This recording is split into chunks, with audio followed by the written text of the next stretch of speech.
some mental health chatbots are actually in these streets making people worse.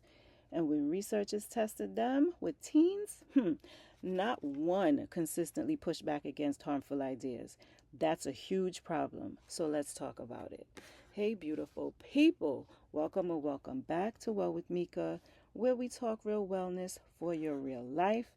I'm Mika, your cultural wellness ally, and we have got to discuss these AI chatbots and mental health support because more and more people are turning to them, and I understand why. I mean, therapy can be expensive, especially if you have to pay out of pocket. It's hard to access, and for some of us there's still stigma around asking for help. So AI, yes, it feels private, it feels convenient, and it's surely always available. But we have to get to the heart of the issue because when people reach for AI in those moments of despair and distress, what they're really reaching for is connection. They want to feel seen or heard and supported, right? And while AI promises support, the research is showing something extremely concerning. In many cases, the longer these conversations go on, as in the longer you're speaking to the AI, the less safe and helpful the guidance becomes. You heard right, the less safe that it becomes. So, today, let's talk about what the research found, why it matters for your health, and when technology should and should not be part of your mental health journey. Okay? When you're struggling, AI feels low risk. You don't need no appointment. You know, explaining yourself feels much easier. You don't have that fear of feeling judged. It's just you and the screen, even at 2 o'clock in the morning. And I get it. Honestly, I completely understand why someone might feel safer talking to a bot than risking feeling misunderstood or dismissed by a person. When help feels out of reach, anything that promises relief can really feel like hope. But what does the research tell us? I was reading this article in CNET, and the research is unbelievable.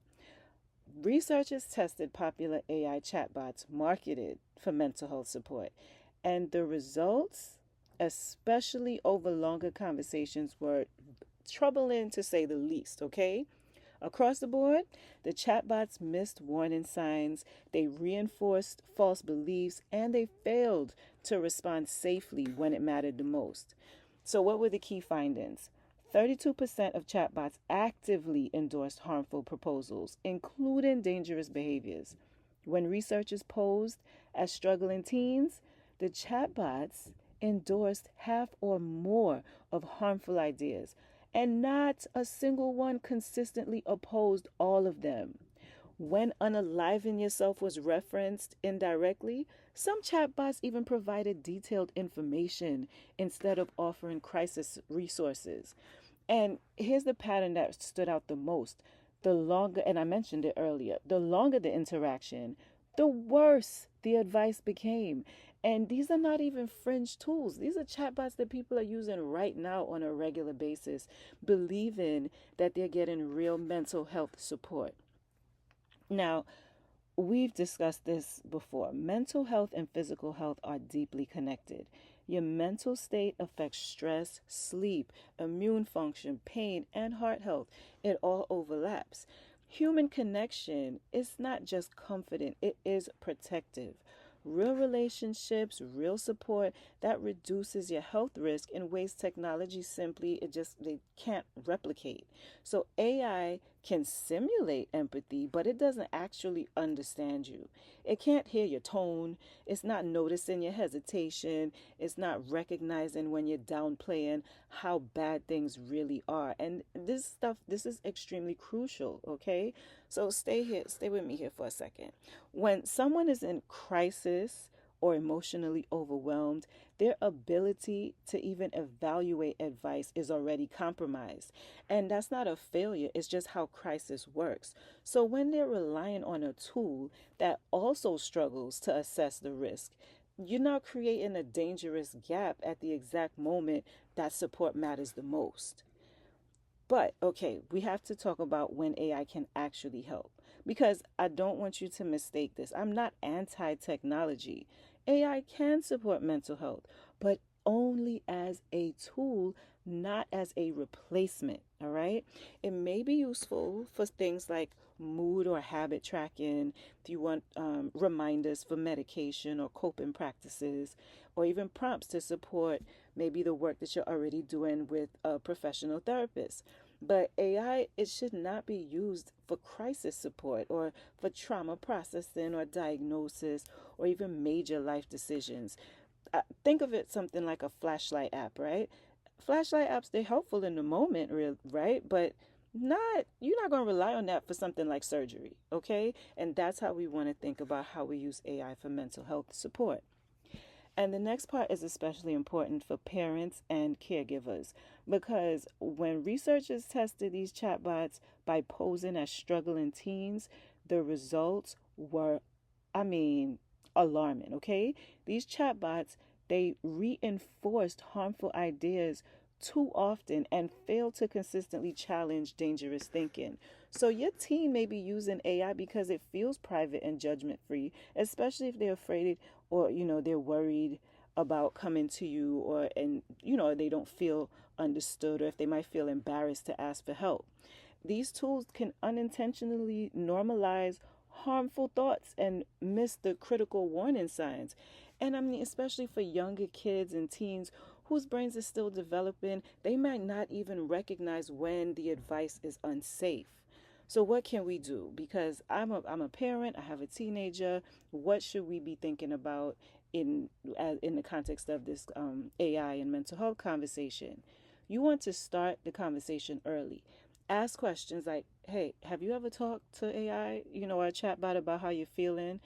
A lot of teens are doing that now. I just want to know, are you one of them? Okay, normalize the support. Tell your teen, your child, talking to someone when you're struggling, it's a smart thing to do. It's not weak. You can come to me. If you don't feel like you can come to me, let's come to a consensus on a trusted adult that you feel comfy talking to.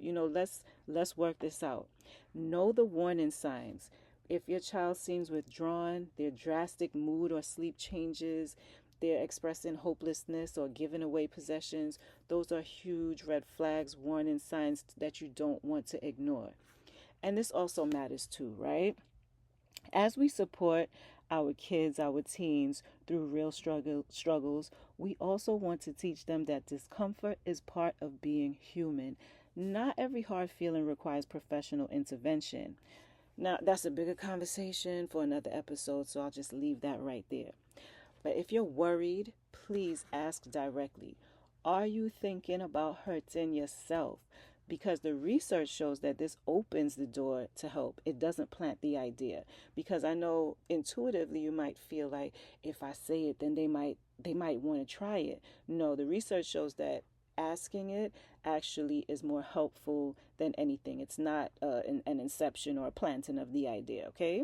The stakes are too high to outsource this stuff for our kids, this mental health support to the algorithm. We do not want to do that. So if you're struggling right now, please seek human connection first. If you see a friend or your child or anyone that's struggling, tell them, go to a trusted friend, a support group, community resource, or even a crisis line like 988 in the US. If therapy feels out of reach, look into community health centers. Sometimes the therapists have sliding scales for payment, university clinics, or maybe check with your employer. They might be employee assistance programs. And please hear this clearly. If you are in crisis, AI is not enough.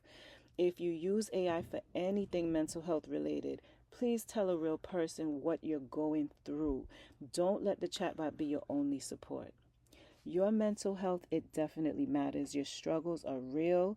Our kids' struggles are real, and we all deserve care from someone who can truly see, hear us, and respond to us as a whole person, not as data in an algorithm, right? Technology has its place, but the healing really happens in relationship. Will it advance at some point? Maybe, probably, but right now we're not there. So I hope that this episode resonated with you. Please share it with someone who might need to hear it. Leave it in the comment section if this was helpful, if there's someone in your life that you're going to use this information to help. And I hope and pray that this was something that resonated with you and that you can take into a situation where you can help someone or even yourself, okay? Until next time, please take care of your mental health, your physical health, and remember, real wellness includes real connection. As always, happy health and peace.